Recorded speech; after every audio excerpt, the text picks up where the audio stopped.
चलिए विद्यार्थी, आज हम लोग करेंगे प्रायद्वीपीय भारत की नदियां। देखिए, ये प्रायद्वीपीय भारत में बहने वाली संपूर्ण नदियां हैं। अधिकांश नदियों को हमने इसमें कवर किया है। ठीक, सबसे पहले हम राजस्थान में बहने वाली नदियों के बारे में बात करते हैं।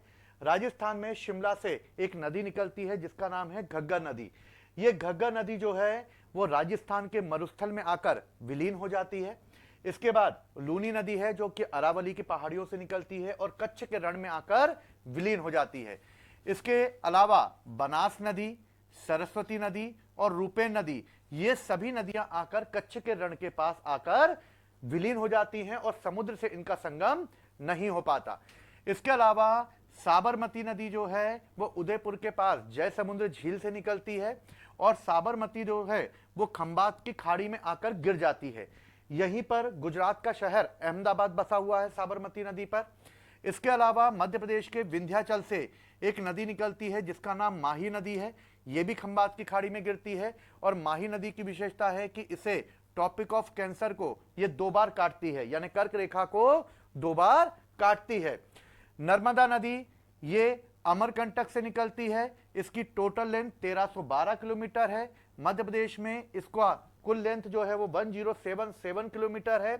नर्मदा नदी जो है वो विंध्याचल और सतपुड़ा की भ्रंश घाटियों में बहती हुई खंबात की खाड़ी में गिरती है और इसकी कुल सहायक नदियों की संख्या जो है वो 41 है। तवा नदी नर्मदा की ही सहायक नदी है। इसके बाद नर्मदा नदी के ही समानांतर ताप्ती नदी बहती है। ताप्ती नदी मुल्ताई से निकलती है बैतूल के, और ये सतपुड़ा और अजंता की पहाड़ियों के बीच भ्रंश घाटी में बहती है और जाकर खंबात की खाड़ी में गिर जाती है। इसमें नगर जो बसा हुआ है वो सूरत, और एक परमाणु जो रिएक्टर है काकरापारा वो भी इसी ताप्ती नदी पर है। पूर्णा इसकी सबसे महत्वपूर्ण सहायक नदी है। इसके अलावा अगर देखा जाए तो उत्तर में जो है गंगा नदी जब बांग्लादेश में इंटर करती है तो उसके पहले हुगली नदी एक वितरिका के रूप में निकल जाती है। इसके बाद दामोदर नदी हुगली नदी में आके मिलती है। इसके अलावा पश्चिम बंगाल में रूपरायणी यानी रूपनारायणी नदी आकर जो है वो बंगाल की खाड़ी में गिरती है। इसके बाद स्वर्णरेखा नदी और ब्रह्माणी नदी छोटा नागपुर के पठार से निकलती हैं और जाके बंगाल की खाड़ी में गिर जाती हैं। दूसरी वैतरणी नदी उड़ीसा के क्योझर से निकलती है और जाकर ये भी बंगाल की खाड़ी में गिर जाती है। तीसरी चीज, इसमें नीचे आए तो महानदी मिलती है। महानदी रायपुर के सिहावा पहाड़ी से निकलती है। महानदी के ऊपर से शिवनाथ और हसदो नदी आके इसमें मिलती हैं। नीचे से जोक नदी आकर मिलती है और इस नदी पर एक बांध बना हुआ है जिसका नाम है हीराकुंड बांध।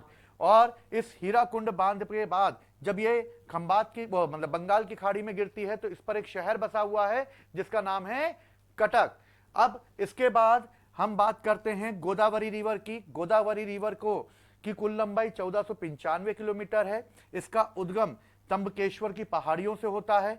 जब यह नदी बहती है तो ऊपर से इसमें वेनगंगा, पेनगंगा और वर्धा नदी आकर मिलती है।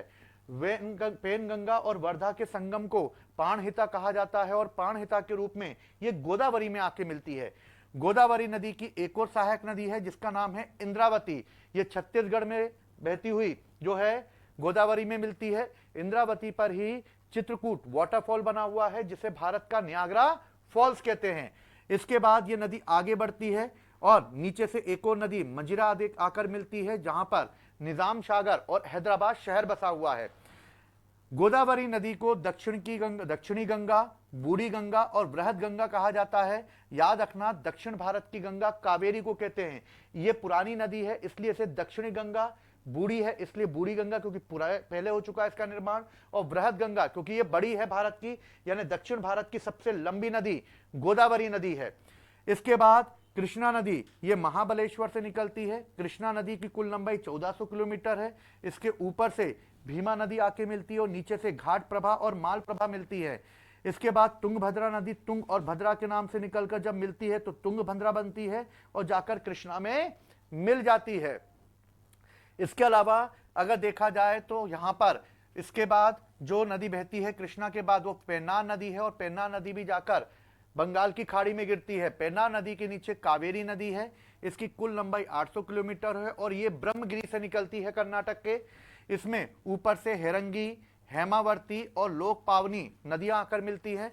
इसके बाद दक्षिण में लक्ष्मण तीर्थ और स्वर्णवती नदी आकर मिलती है। इस नदी की बहुत इंपॉर्टेंट विशेषता है, क्वेश्चन आता ही आता है। जैसे कावेरी नदी को दक्षिण भारत की गंगा कहा जाता है, इसे दक्षिण की पवित्र नदी कहा जाता है, इसे rice bowl of south India भी कहा जाता है। और ये एक ऐसी नदी है जिसमें वर्ष भर पानी रहता है। क्यों? क्योंकि कर्नाटक का दक्षिण पश्चिमी मानसून और तमिलनाडु का उत्तर पूर्वी मानसून दोनों का पानी इसे मिलता है, क्योंकि दक्षिण की नदियां वर्षा के जल पर निर्भर करती हैं और जो दक्षिण की नदियां जो वर्षा के जल पर निर्भर करती हैं, इसकी वजह से कावेरी नदी जो है वो कभी नहीं सूखती। बाकी नदियां दक्षिण की सूख जाती हैं अगर बरसात ना हो। इसके बाद कावेरी नदी के बाद वैगई नदी है, वैगई नदी पर मदुरई शहर बसा हुआ है। इसके बाद नीचे ताम्रपर्णी नदी है जो दक्षिण भारत की अंतिम प्रमुख नदियां हैं। इसके अलावा अगर पश्चिमी घाट में देखें तो पश्चिमी घाट में भी कुछ नदियां हैं।